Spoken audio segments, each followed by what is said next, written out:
సమాచార హక్కు చట్టం 2005 పోరాట కమిటీ ఆధ్వర్యంలో ప్రజా ప్రయోజన దరఖాస్తులను ఫిర్యాదులను ఏ విధంగా ఇవ్వాలనే అంశంపైన తాజా సమాచారాన్ని ఎప్పటికప్పుడు అందిస్తున్నాం. ఛానల్ సబ్స్క్రైబ్ చేసుకోండి, బెల్ ఐకాన్ నొక్కండి, ఈ లింక్ అందరికీ షేర్ చేయండి. దీని ద్వారా ఎక్కువ మందికి నోటిఫికేషన్ వెళ్తుంది. తాజా సమాచారం ఎప్పటికప్పుడు మీకు అందుబాటులో వస్తుంది. సమాచార హక్కు చట్టం కింద అందరికీ నమస్తే. సమాచార హక్కు చట్టం పోరాట కమిటీ 2005 ఆధ్వర్యంలో మనం నిజామాబాద్ జిల్లాలోని ఇందలవాయి మండలంలోని మండల పరిషత్ కార్యాలయంలో ఉన్నాం. సమాచార హక్కు చట్టం ద్వారా సమాచారాన్ని వెలుగులోకి తీసుకురావడానికి మరియు ప్రజా ప్రయోజనాల రీత్యా మనం ఇక్కడ దరఖాస్తు చేయడం జరిగింది. ఈ దరఖాస్తు మనం 7 జూలై నాడు మనం ఫిర్యాదు చేయడం జరిగింది.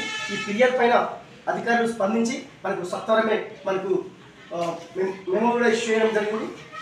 దీంట్లో సారాంశం ఏంటంటే, సమాచార హక్కు చట్టం కింద దరఖాస్తు ఇచ్చిన తర్వాత వారం రోజుల్లోనే మనకు మండల పరిషత్ నుంచి అధికారులు స్పందించి మనకు రికార్డ్ తనిఖీ కోసం 27, 28 అండ్ 29, 30 ఈ 3 డేట్లలో మనకు డేట్స్ ఇచ్చారు. దీనిపైన కూడా మనం ఇప్పుడు క్షేత్రస్థాయిలో కార్యాలయాన్ని విజిట్ చేయడానికి వచ్చినాం. ఇక్కడ మనం ప్రస్తుతం మండల పరిషత్ అధికారులు ఉన్నారు. సమాచార హక్కు చట్టం కింద ప్రజా ప్రయోజనం రీత్యా సమాచారాన్ని ఏ విధంగా తెలుసుకోవాలా అనే అంశం పైన మనం క్షేత్రస్థాయిలో దరఖాస్తులను మరియు ఫిర్యాదులను ఎప్పటికప్పుడు ప్రజలకు అవగాహన కల్పిస్తూ సమాచార హక్కు చట్టం ముఖ్య ఉద్దేశాలు, ప్రజలకు ఈ చట్టం ఎంతవరకు చేరువవుతున్న అంశం పైన ప్రత్యేకంగా మనం ఇందలవాయి మండలంలో గతంలో ఒక 5 years బ్యాక్ కూడా మనం ఇక్కడ సమాచార బోర్డు లేదని చెప్పేసి మనం న్యూస్ ఒకటి వెలువరించగానే వారు స్పందించి బోర్డు ఏర్పాటు చేశారు. మరి చట్టం అద్భుతంగా ఇంప్లిమెంటేషన్ చేస్తున్న అధికారులకు ముందుగా అభినందనలు. ఈ ఈ ఈ హక్కు చట్టాన్ని ప్రజల్లోకి విస్తృతంగా తీసుకెళ్తున్న అధికారులతో మనం ఈరోజు ప్రత్యేక కార్యక్రమం చేస్తున్నాం. సార్, మీ పేరు? నా పేరు అనంతరం, ఎస్పీడీఓ ఇందలవాయి. చెప్పండి సార్, ఈ సమాచార హక్కు చట్టం పైన మీకు ఎన్ని దరఖాస్తు వచ్చింది సార్ ఇప్పటి వరకు? నేను రీసెంట్లీ కొత్తగా వచ్చినాను. నేను వచ్చిన నుంచి మొదటి దరఖాస్తు మీది. ఈ దరఖాస్తును పరిశీలించిన వెంటనే ఈ దరఖాస్తు మాకు 9/7/2025 రోజున దరఖాస్తు చేయడం జరిగింది. దానికి సంబంధించి సంబంధిత తేదీలు 16/7/25 నాడు మీ సంబంధిత దరఖాస్తుదారులకు తనిఖీ చేసుకోవడానికి తేదీ 28/7/25 నుంచి 30/7/25 వరకు 3 రోజులు డేట్లు చూపించడం జరిగింది. అట్టి దరఖాస్తు ప్రకారం వాళ్ళు స్పందించి ఈరోజు కార్యాలయంలో సంబంధిత రికార్డులు పరిశీలన చేయడం జరిగింది. ఈరోజు మనం ఇన్వార్డు అవుట్వార్డు రిజిస్టర్లు కూడా మనం ఫిర్యాదు రిజిస్టర్ కూడా కొన్ని రిజిస్టర్లు మనం స్వయంగా పరిశీలించడం జరిగింది. ప్రజలకు సౌకర్యాన్ని సమాచారాన్ని తెలుసుకోవడానికి సమాచార హక్కు చట్టం 2000 వచ్చిన ఈ గొప్ప చట్టాన్ని ఇంప్లిమెంట్ చేస్తున్న అధికారులతో మనం ప్రత్యేకంగా ఇందలవాయి మండలంలో ఉన్నాం. ఇందలవాయి మండలంలో మరో అధికారి గురించి మనం తెలుసుకునే ప్రయత్నం చేద్దాం. సార్, మీ పేరు?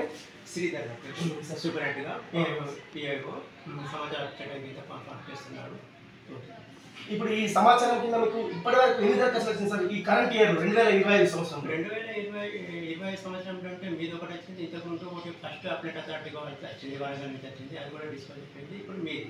ఇప్పుడు మండల స్థాయిలో సమాచారం తెలుసుకోవడానికి ఎంత రుసుము ఉంటుంది సార్? మండల స్థాయిలో సమాచారం తెలుసుకుంటే 5 రూపీస్ ఉంటుంది. జిల్లా స్థాయిలో 10 రూపీస్ ఉంటుంది. ఓకే సార్, ఇప్పుడు సుమారుగా తనిఖీ చేయడానికి వస్తారు కదా సార్, మాలాంటి కార్యకర్తలు తనిఖీ చేయడానికి వస్తారు సార్. ఓకే, 3 డేట్ ఇచ్చారు సార్. మరి వాళ్ళకు ఆ తర్వాత ఏ విధంగా ఉంటుంది, ప్రొసీజర్ ఏ విధంగా ఉంటుంది సార్? ప్రొసీజర్ అంటే మీరు రాగానే మేము రికార్డ్స్ మీకు ఫస్ట్ డేట్స్ ఇచ్చాము. డేట్స్ ఇచ్చిన తర్వాత మా ఆఫీస్ కార్యాలయం దగ్గర రికార్డ్స్ అని తనిఖీ చేసుకున్నారు. తనిఖీ చేసుకున్న తర్వాత మీకు ఏదైతే సమాచారం కావాలంటారో అది మీరు ఏ విధంగా అంటే ఆ టైప్లో మేము మళ్ళీ సర్టిఫికేట్ కాపీ చేసి దానికి ఏ విధంగా దానికి రిసీవ్ ఎంత ఉంటుందో అది మేము తీసుకుంటాం. ఒకవేళ మాకు ఇచ్చిన 3 రోజులు సరిపోలేదు, ఇది పెద్ద మండలి కాబట్టి మేము ఇంకా కొన్ని డేస్ కోరవచ్చు, మీరు మళ్ళీ అలాట్మెంట్ చేయవచ్చు. దానికి మన ఛార్జెస్ ఉంటాయి సార్?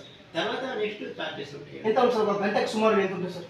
అంటే ఫస్ట్ అవర్ ఏముండదు, తర్వాత నెక్స్ట్ 5 రూపీస్ పేమెంట్ చేసుకుంటే వెళ్ళేసి మన అంశాలపైన మనం సమాచారాన్ని తీసుకోవడం జరిగింది. మనం ఫైల్స్ ప్రత్యక్షంగా పరిశీలించడం జరిగింది. ఈ పరిశీలన అంశంలో మనం ఒక 7 అంశాలను మనం ఐడెంటిఫై చేయడం జరిగింది. ఈ అంశాల గురించి సార్ వాళ్ళు మనకు పూర్తి స్థాయిలో సమాచారం ఇస్తారు. ఈ సమాచారాన్ని ప్రజల్లోకి విస్తృతంగా తీసుకెళ్లడమే కాకుండా ప్రజల హక్కులను సమాచార హక్కు చట్టం ద్వారా ఏ విధంగా పొందవచ్చని విషయాలను ఇలాంటి సమాచారాన్ని వెలుగు తీసుకున్న అధికారులతో మనం ఇంకొక అధికారిని మనం మాట్లాడే ప్రయత్నం చేద్దాం.